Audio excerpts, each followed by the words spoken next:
I literally just made a video where I was talking about the fiery pillar of light, and I was basically explaining how this pillar of light symbolized interdimensional travel, a being either entering or leaving this realm. And I came to that conclusion because Shiva, the Hindu god, first appeared from a fiery pillar of light. But I just came across this video that kind of took me down another rabbit hole, so I'm going to show you guys this video. Let's talk about the Hexagons in WandaVision. When they were used to close out the first episode's ending credits, I thought, oh, well, that's weird. Then they popped up again in episode 2, and they're all over episode 3, and then there was Bee Guy, and bees live in hives. Hives are made of hexagons, and this wallpaper looks like a beehive if you squint. Then episode 4 shows us that the field around Westview is also hexagon-shaped, meaning this reality is contained within a hexagon, just like the show itself is bookended by hexagons in the credits. Jimmy Woo is also wondering about it on his whiteboard. I don't think this show would call so much attention to this if it were a simple Easter egg. See, hexagons have 6 sides and 6 vertices and 6 angles. Pointed out that these pictures in his office are in the shape of a hexagon. Look a little closer and you'll see hexagon patterns on his rug. Now that got me thinking that maybe hexagons are actually the building blocks of the universe that hold the MCU together. Why hexagons? Well, for instance, a hive is the most efficient structure in nature. Hexagons prevent any wasted space, unlike circles, which leave gaps between them. Think about where we've seen hexagons in the MCU before. Space travel. In the Guardians movies and Avengers Endgame, ships travel using the Universal Neural Teleportation Network, or UNTN. Now, this is a network of wormholes that the characters call jump points. This network is displayed as a grid of hexagons. Presumably, since they're using wormholes, these ships are passing through the 4th dimension.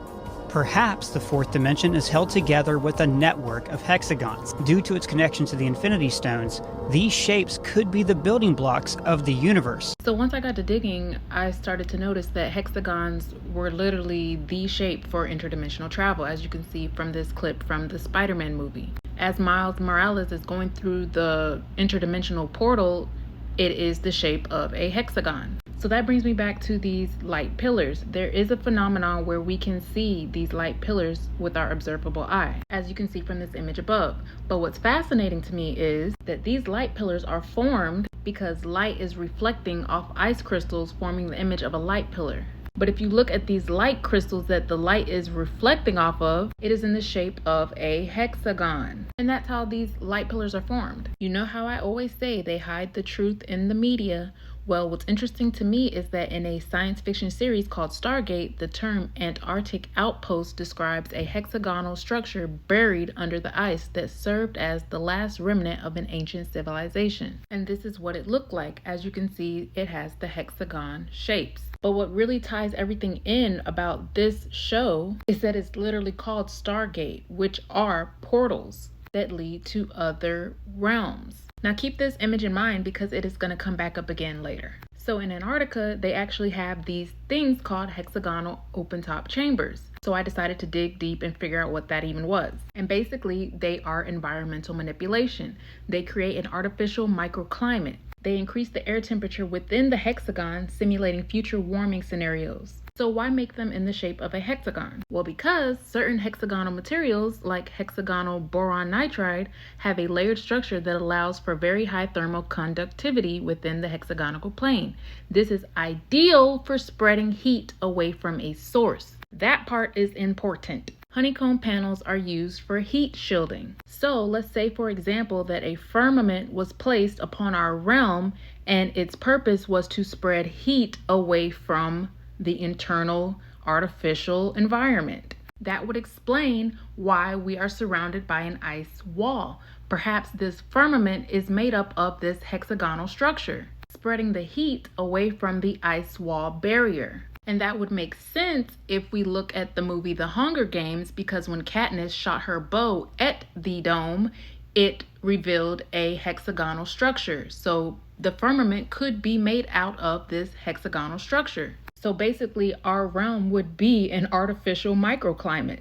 And this is a visual of what that would look like. And if you were to create hundreds of these artificial microclimates, it would resemble this, which looks very similar to the other realms beyond the ice wall. Each one of them their own artificial microclimate. meaning within each dome, it could have its own weather, its own ecosystem, its own environment, terrain. Now, when it comes to the waters above this hexagonal firmament, it wouldn't be composed of H2O as we know it. It would be composed of H3O2, which is structured water, hexagonal water. So the waters above are not ordinary water, but structured dimensional waters, the medium through which interdimensional travel occurs. So the waters above would be energetic waters, a kind of living plasma type of water. And that's why I said to remember this image, because this could be what our realm looks like from the outside of our hexagonal firmament. And if our firmament is made up of hexagons, that would explain how the light pillars or interdimensional travel is possible within this realm.